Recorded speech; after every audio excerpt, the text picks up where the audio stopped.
नमस्कार आप सभी को। आज से मैं आप सभी को इंग्लिश सिखाने जा रही हूँ। हिंदी टू इंग्लिश है। मिनिमम जो भी चाहिए हमें इंग्लिश बोलने के लिए वही बताऊँगी, ताकि आप जल्द से जल्द इंग्लिश बोलना सीख जाएं। तो मैंने शुरुआत की है ABCD से, ठीक है। तो चलिए स्टार्ट करते हैं। अल्फ़ाबेट। अल्फ़ाबेट हम इंग्लिश में बोलते हैं किसे? वर्णमाला को। मैं ये समझ के चल रही हूँ कि आप सभी को हिंदी आती है, तो इसीलिए मैं हिंदी टू इंग्लिश में बता रही हूँ, ठीक है।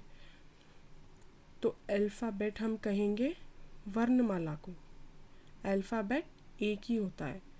बहुत से लोग कंफ्यूज हो जाते हैं कि अरे ABCDEF जो भी है वो पूरे एक एक अल्फ़ाबेट है, लेकिन वो अल्फ़ाबेट नहीं होते हैं, वो अक्षर होते हैं, वो लेटर्स होते हैं। ओके, तो देखिए एक अल्फ़ाबेट होता है, मतलब एक बोलने की ज़रूरत नहीं है। अल्फ़ाबेट बोले तो ये समझ जाना चाहिए कि अल्फ़ाबेट बोले तो एक ही रहता है, जिसमें 26 अक्षर होते हैं, या वर्ण भी बोल सकते हैं हम उसे। इंग्लिश में लेटर्स कहते हैं, ठीक है। तो अब इसे हमें कैसे बोलना है वो भी मैं बता दूंगी।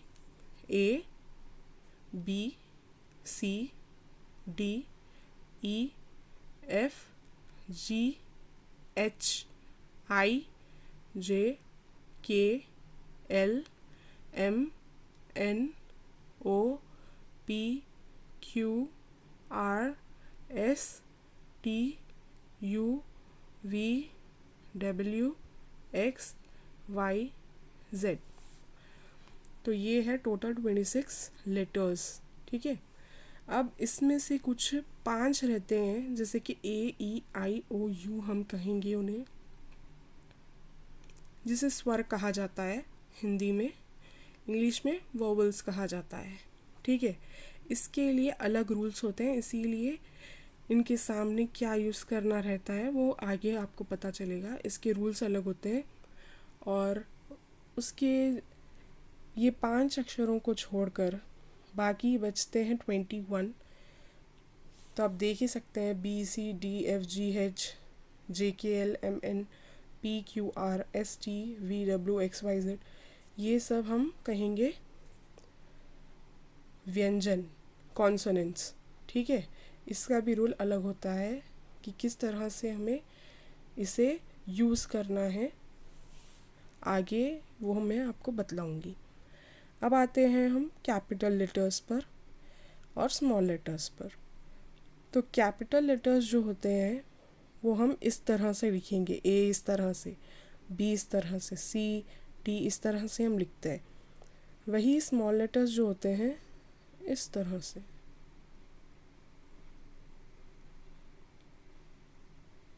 ठीक है। अब आते हैं हम ग्रीटिंग्स पे। ग्रीटिंग्स को हम हिंदी में कहेंगे अभिवादन, मतलब किसी को भी विश करना। जब हम कभी भी किसी मिलते हैं, पहली बार या दूसरी बार या बार बार कभी भी मिलते हैं, तो हम विश तो करते ही हैं उन्हें। तो हम विश किस प्रकार से करते हैं वो डिपेंड करता है एज पर, और आपका वो इंसान से, वो उस व्यक्ति से क्या रिलेशन है, या वो कौन सी पोजीशन पे है वो इंसान, मतलब पर्सन, ठीक है। उसके ऊपर डिपेंड करता है। अब हम आएंगे किस तरह से करना चाहिए विश, ठीक है। अगर आप उस व्यक्ति को सुबह से लेकर दोपहर 12 बजे तक मिलते हैं अगर, तो गुड मॉर्निंग बोलिएगा। और अगर आप जाते समय मिलते हैं तो bye, take care, see you, have a nice day, ये सब आप बोल सकते हैं।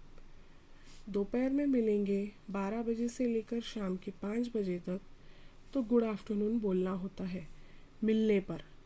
और अगर वो जा रहे हैं या आप जाते वक्त बात कर रहे हैं तो bye, take care, see you, have a nice day, same ऊपर जैसा है वैसा ही सेम टू सेम। अब आते हैं शाम की बात।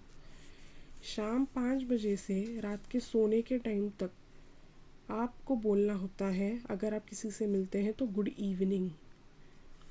और अगर कोई आपसे विदा लेकर जा रहा है तो आप उसे कहेंगे good night, take care, bye, see you. इनमें से कुछ भी आप बोल सकते हैं, पूरे बोलने की ज़रूरत नहीं है, इसीलिए इनके बीच में स्लैश डाली हुई हूँ, ठीक है ना।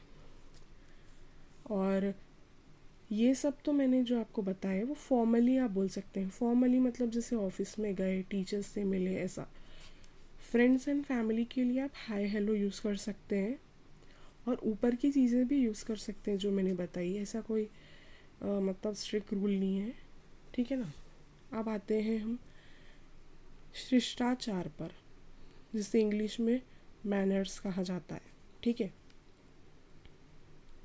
अगर आपने किसी से कुछ मांगना है, कुछ आप मांगना चाहते हैं, तो आप कृपया बोलकर यूज़ करना, जैसे कि प्लीज़ कहते हैं इंग्लिश में, या काइंडली, ठीक है। आपको किसी ने कुछ दिया या आपकी कोई बात का महत्व उन्होंने समझा,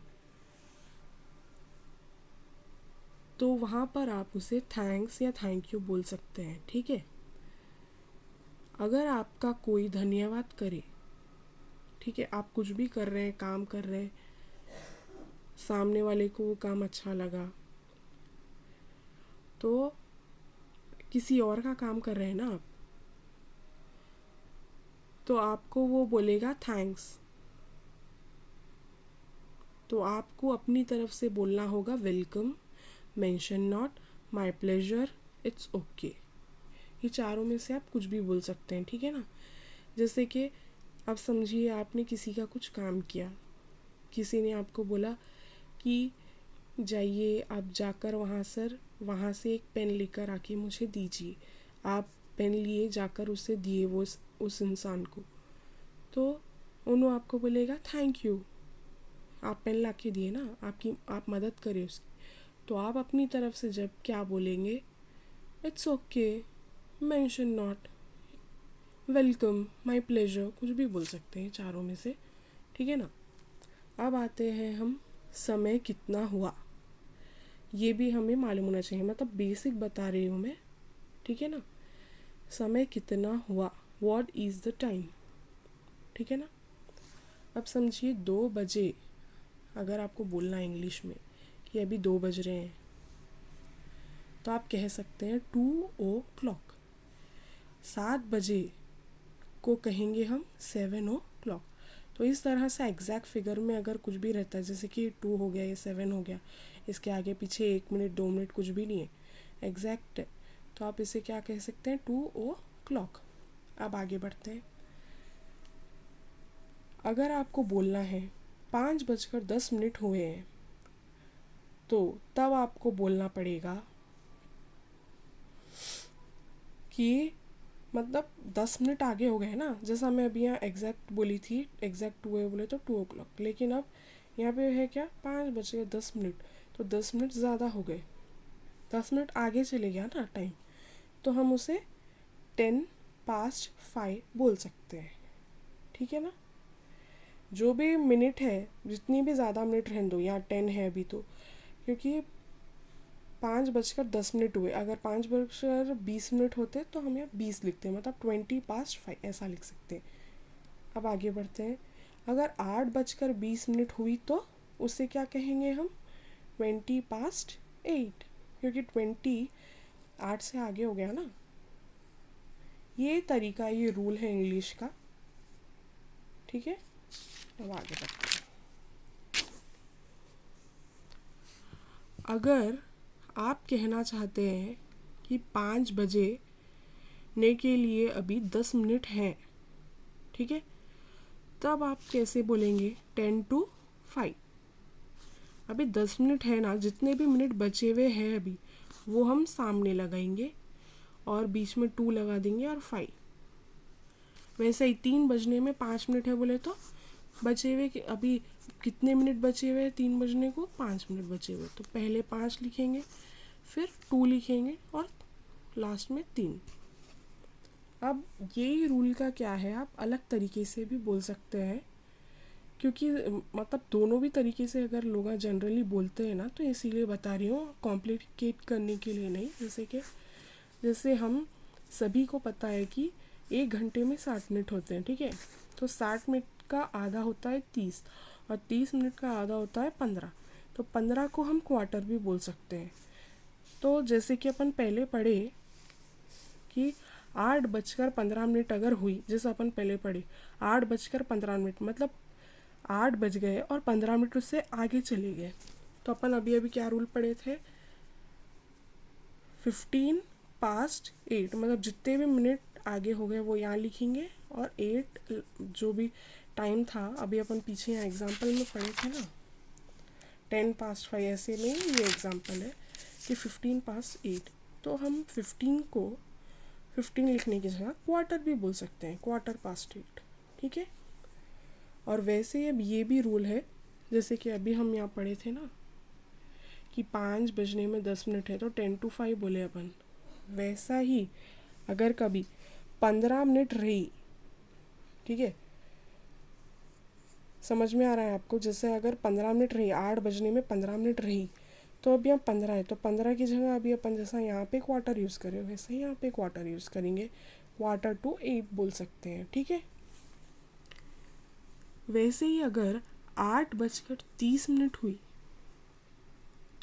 तो 30 को अपन 30 लिखने की जगह पे हाफ भी बोल सकते हैं, ठीक है। 60 का आधा होता है ना 30, तो अपन हाफ भी बोल सकते हैं। तो 30 past 8 की जगह ½ past 8 भी हम बोल सकते हैं। अब है ये इतना सब होने के बाद में अब सीधा हम आते हैं AM और PM पे। जैसे कि 12 बजे हम AM PM यूज़ करते हैं ना, तो सीधी बात है, रात के 12 बजे से सुबह के 11:59 तक जो रहता है उसे हम AM बोलेंगे, जो भी नंबर्स आएंगे तब, ठीक है। और बाकी का समय जो कि 12 बजे दोपहर से चालू होता है और ख़त्म होता है रात के 11:59 पे, उस पर हम PM यूज़ करेंगे, ठीक है ना। देखिए मैं एकदम एग्जैक्टली एक एक लाइन तो ऐसा बोली नहीं हूँ, मैं पहले ही अच्छे से लिख दी ताकि आप लोगों को लिखा हुआ एक रहना जिसमें से आप देख के पढ़ सकते हैं, ठीक है ना। तो आज के लिए इतना काफ़ी करती हूँ, नेक्स्ट वीडियो में जाती हूँ। अगर अच्छा लगे आप लोगों को थोड़ा अगर पढ़ाने का स्टाइल, तो अच्छे से पढ़ें, देखें, पढ़ें, सीखें और आगे बढ़े और अपना हर एक सपना पूरा करें। Best wishes from my side, ठीक है ना। Okay bye.